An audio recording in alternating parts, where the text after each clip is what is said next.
Hi, my girls. We need to talk about this season of Love Island and lessons about love, about accountability that you can take from it. Now, I know you all have been seeing clips resurfacing of maybe cast members, of things they did prior to the show, and just clips of this current season. There is so much to unpack, but I think that there are some core lessons that women can take apart from this, especially when it comes to romance and honestly just holding yourselves accountable for the actions that we take. And first, let's start with that. I want to discuss accountability versus hate. So I've been seeing in the comment sections of posts pertaining to cast members doing and saying certain things, people saying, "Oh, you're just hating on them. You're just hating on them. Why are you doing this?" No, that's not hate, that's accountability. When you call out someone for actions that they did, that is accountability. People should be held accountable for the things that they do, the things that they say. So, for instance, Sierra has come out, apparently some clips have resurfaced of her saying, a derogatory term. There was also an earlier cast member who made a derogatory term and said that on podcast and got canceled and removed from the show. When you take certain actions, there are consequences for it. And people are going to hold you accountable when they see fit. And that is totally valid. If you do something to harm another group of people, you deserve to be called out for it. That is not hate, that is accountability. I've also seen people make comments in regards to Huda saying, the rest of the girls are ganging up on her or just being mean girls. That is not a fair, accurate claim, especially when we've seen her be verbally abusive and challenging to other cast members earlier on in the season. And other girls simply just voicing their opinions, their thoughts on the way that she acted, and conveying their thoughts concisely, that's not them being mean. People are allowed to have feelings and thoughts that differ from you, and they're able to deliver it in a clean cut manner without cursing. That's something that Huda was not able to do, especially in the beginning of the season. Remember, the entire show is only a couple of weeks, so people only changed so much.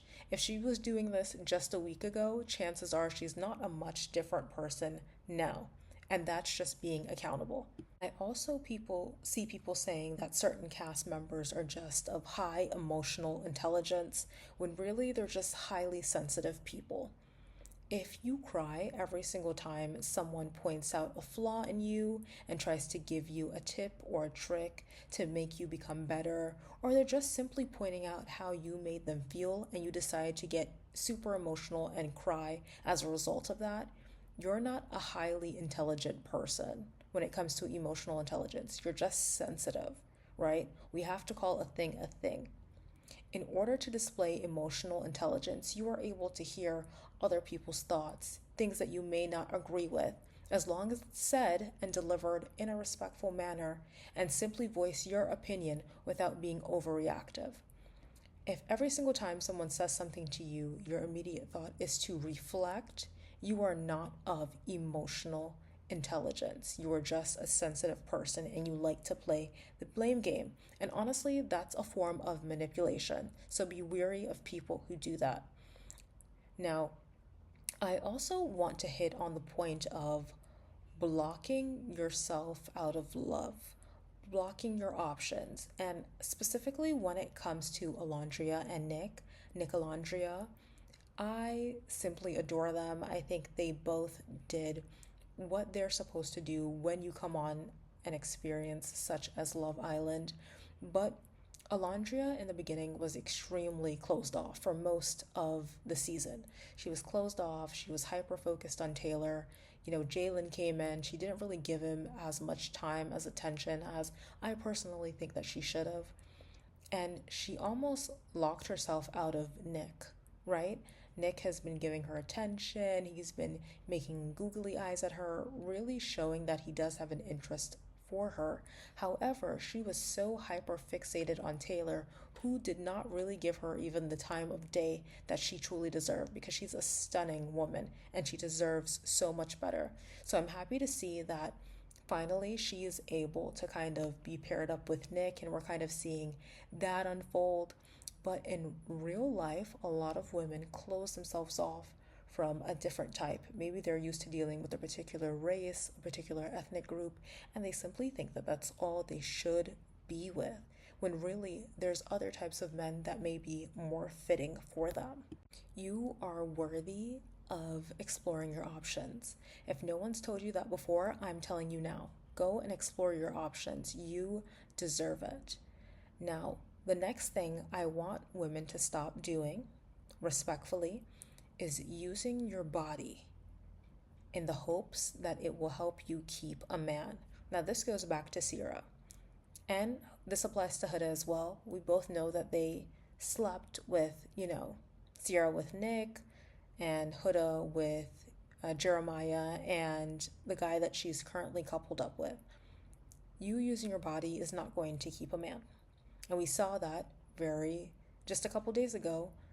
Sierra was having, intimacy with Nick, and he still really didn't leave the villa for her, didn't ask her to be closed off. It was just what it was. Your body is not going to guarantee that a man sticks with you. So do not feel like that's something that you have to do. And the last point that I want to pick up on, and I want you to take note of, is if a man likes you, you will never doubt it. And this applies specifically with with Alondria, Taylor, and Clark. So Taylor, when he was with Alondria, not saying that he wasn't at all attracted to her, but he didn't really seem that he was really connected with her or as obsessed the way that Alondria was with him. But Clark comes in. He's constantly giving her attention, giving her compliments, going out of his way to make sure that she feels comfortable. Clark barely had to do much, and Taylor's in love, obsessed, doing the most for her that he never did with Alondria. Alondria would have to pick and say, hey, I want to get more out of you, and he would never give it to her. If a man likes you, you will never, ever doubt it. I want you to take that if you take anything from this. If you have to question whether he likes you, he doesn't. Okay?